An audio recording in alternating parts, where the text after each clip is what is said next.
make sure that the barrels that you're using have been used for food products. Just because they're food grade doesn't necessarily mean that they should be used to grow food. Cut the barrels in half with whatever method you have available to you.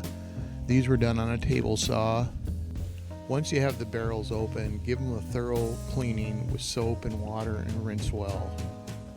Remove the plastic caps that are in the tops and drill as large a hole at the bottom as you have a hole saw for.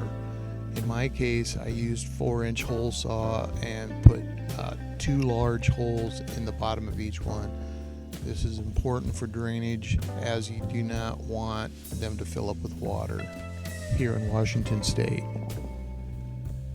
To save a little money, I will go around and gather up some woody scraps that I'll keep, tree prunings and stuff, and I'll chop them up and fill the bottom of these barrels about half full, and that saves me money on potting soil.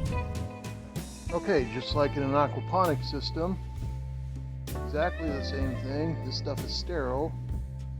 It's time to cycle it. I'm going to be using premium homemade compost with tons and tons of big fat old worms, compost worms, red wigglers, just tons of them, big old suckers. Anyway, exactly the same thing as compost. So in the previous clip, you could see that the compost still had a lot of organic stuff that hadn't completely broke down yet. So I mixed it in with this stuff with the idea of essentially cycling it like I would an aquaponic system, letting the soil come to life. And in this case, I just covered it up with plastic and let it sit for about a month and a half before I even started planting it.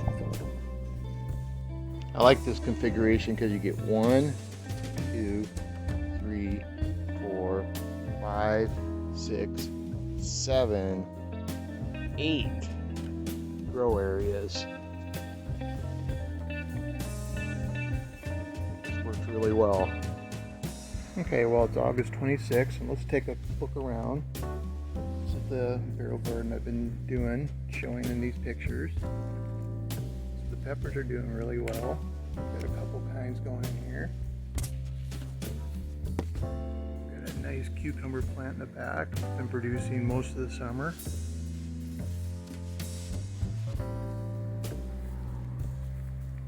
Got some eggplants going here. Starting to produce eggplants.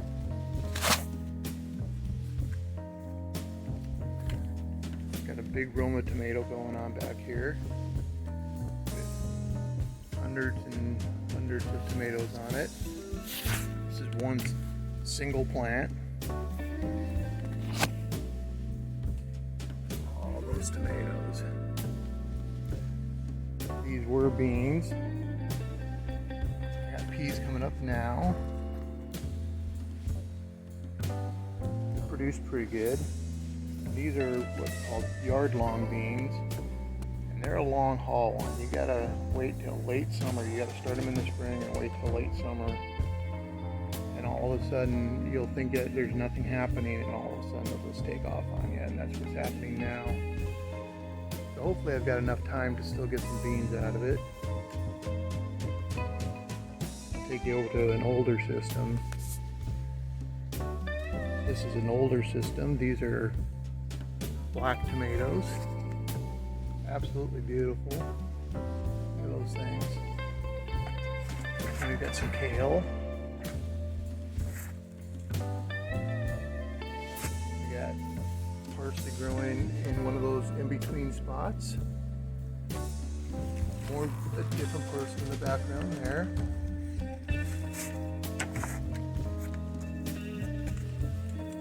Another round of tomatoes. Around to the other side. On this side we've got some Japanese mustards coming in and some bok choy.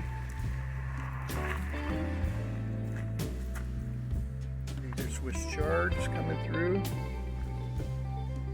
Been kind of dealing with some leaf miners on these. And over here we've got a few beets coming in. So this is why I like these barrel setups. Clean, simple, and it works really well.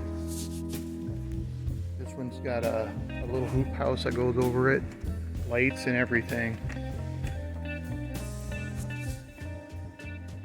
That's it. Have a great day.